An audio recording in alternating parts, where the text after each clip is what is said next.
नमस्कार, daily view Marathi bulletin मध्ये आपल्या सर्वांचे स्वागत। सीमा वादाचा मुद्दा हा सुप्रीम कोर्टात प्रलंबित असल्याने त्याचा निकाल लागेपर्यंत कोणतेही दावे करू नयेत असे स्पष्ट देशाचे गृहमंत्री अमित शहा यांनी केले आहे। यामुळे महाराष्ट्र एकीकरण समितीला आता कार्य करावे लागणार आहे। महाराष्ट्र कर्नाटक सीमा वादावर बुधवारी नवी दिल्ली येथे दोन्ही राज्यांच्या मुख्यमंत्र्यांसोबत बैठक पार पडली। या बैठकीमध्ये गृहमंत्री अमित शहा यांनी दोन्ही राज्यांसंबंधी सलोख्याचे संबंध वाढवावे यासाठी या बैठकीमध्ये महत्त्वपूर्ण निर्णय घेतल्याचे दिसून येते। केंद्रीय गृहमंत्री अमित शहा यांच्या अध्यक्षतेखाली बैठक बोलवण्यात आली होती। या बैठकीला महाराष्ट्र राज्याचे मुख्यमंत्री एकनाथ शिंदे, उपमुख्यमंत्री देवेंद्र फडणवीस व कर्नाटक राज्याचे मुख्यमंत्री बसवराज बोम्मई, गृहमंत्री आर ज्ञानेंद्र यांची उपस्थिती होती। नेमके काय बोलले अमित शहा या बैठकीमध्ये पाहू। गृहमंत्री और वरिष्ठ साथियों को आज यहाँ पर बुलाया था। दोनों पक्षों के साथ भारत सरकार के गृह विभाग के ऑफिसर की उपस्थिति में बहुत अच्छे माहौल में बात हुई है। दोनों मुख्यमंत्रियों ने सकारात्मक अप्रोच रखा है और कुल मिलाकर इस बात पर सहमति हुई है कि डिस्प्यूट के रास्ते और डिस्प्यूट का समाधान लोकतंत्र के अंदर रोड पर नहीं हो सकता, संविधान सम्मत मार्ग से हो सकता है। तो अतः कुछ फैसले हुए हैं जो मैं आपको बताना चाहता हूं।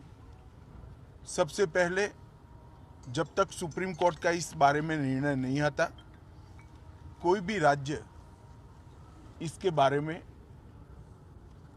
एक दूसरे राज्य पर क्लेम या तो डिमांड जनरेट नहीं करेगा। दूसरा,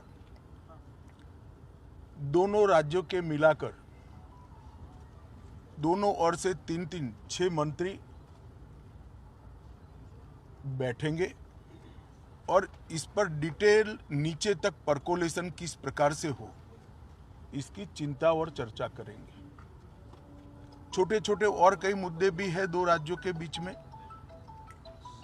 जो पड़ोसी राज्यों में आमतौर पर देखे जाते हैं। ऐसे मुद्दों का निवारण भी ये 3 मंत्री दो ओर से जो है वो ही करेंगे। दोनों राज्यों में कानून और व्यवस्था की परिस्थिति ठीक रहे, अन्य भाषाभाषी आबादी को या तो यात्रियों को या व्यापारियों को किसी भी प्रकार की परेशानी न झेलनी पड़े, इसके लिए एक सीनियर आईपीएस अफसर की अध्यक्षता में दोनों राज्य कमेटी बनाने के लिए सहमत हुए हैं, जो कानून और व्यवस्था को संविधान के हिसाब से ठीक रखने में प्रयास करेंगे। जब मामलों की चर्चा भी हुई तो ये भी ध्यान में आया है कि पूरे मामले में फेक ट्विटर ने भी बहुत बड़ा रोल निभाया है। कुछ फेक ट्विटर्स सर्वोच्च नेताओं के नाम से जनरेट किए गए और इसको फैला दिए गए हैं। और ये मामला बहुत गंभीर इसलिए है कि इस प्रकार के ट्विटर से दोनों ओर की जनता की भावनाएं उद्वेलित होती हैं और घटनाएं जन्म लेती हैं। तो तय हुआ है कि जहां जहां भी इस प्रकार के फेक ट्विटर के मामले सामने आए हैं वहां पर एफआईआर रजिस्टर की जाएगी और जिन्होंने किया है उसको भी जनता के सामने एक्सपोज किया जाएगा।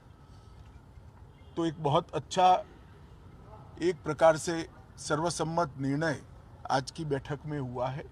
इसके बाद मैं दोनों राज्यों के विपक्षी पार्टियों के मित्रों को भी इस देश के गृह मंत्री नाते अपील करना चाहता हूं, राजनीतिक विरोध जो भी हो, जो विपक्ष में बैठे हैं सरकार के सामने राजनीतिक कार्यक्रम ले सकते हैं, परंतु दोनों राज्यों की जनता के हित में और दोनों राज्यों की बॉर्डर पर अन्य भाषाभाषी जो लोग बस रहे हैं इनके हित में अब इसको कम से कम राजनीतिक मुद्दा न बनाया जाए। एक कमेटी जो बनी है वो कमेटी की चर्चा का आउटकम और सुप्रीम कोर्ट के फैसले का इंतजार किया जाए। मुझे विश्वास है कि दोनों राज्यों में कांग्रेस, एनसीपी और उद्धव ठाकरे जी का ग्रुप, ये सारे नेता इस बात में सहयोग करेंगे कि इस बात को राजनीतिक रंग न दिया जाए। धन्यवाद। महाराष्ट्र आणि कर्नाटक राज्याचे 3 मंत्री बैठकीला बसतील आणि चर्चा चिंतन करतील आणि 2 राज्यांमध्ये असलेले छोटे छोटे मुद्दे यावर दोन्ही राज्यांचे 3 मंत्री यावर तोडगा काढतील। दोन्ही राज्यातील कायदा व सुव्यवस्था नीट ठेवण्यासाठी ही समिती जातीने लक्ष देणार आहे। अन्य भाषेच्या लोकांना व व्यापाऱ्यांना कोणताच त्रास होऊ नये यासाठी सिनियर IPS अधिकाऱ्यांच्या अध्यक्षतेखाली दोन्ही राज्य कमिटी बनवण्यासाठी सहमती दर्शवली आहे। ही समिती संविधानाच्या अखत्यारीत कायदा व सुव्यवस्था राखण्यासाठी प्रयत्न करेल। सुप्रीम कोर्टाचा निकाल येईपर्यंत दोन्ही राज्य दावा करणार नाहीत असे केंद्रीय गृहमंत्री अमित शहा म्हणाले।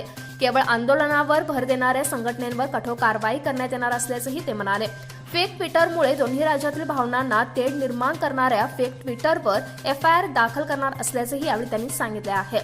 यापूर्वी संपूर्ण प्रकरणामध्ये फेक ट्विटरनी मोठी बाजू मांडली आहे। वातावरण दूषित करणाऱ्यांवर नजर ठेवून कारवाई करणार असल्याचे यावेळी त्यांनी सांगितले आहे। या साऱ्याचा विचार करून यावर योग्य ती कारवाई होणार असा इशारा अमित शहा यांनी दिला। केंद्रीय गृहमंत्री अमित शहा यांनी पद्धतशीर खेळी खेळात दोन्ही राज्यातील वाद मिटवण्याचा प्रयत्न केला आहे असेच म्हणावे लागेल। जोपर्यंत सुप्रीम कोर्टातील निकाल लागत नाही तोपर्यंत दोन्ही राज्यांमध्ये संघर्ष होऊ नये म्हणून IPS अधिकाऱ्यांची समिती नेमून त्यावर तोडगा काढण्याचा निर्णय घेतला आहे। एकूणच सुप्रीम कोर्टाचा निर्णय अंतिम म्हणावे लागेल।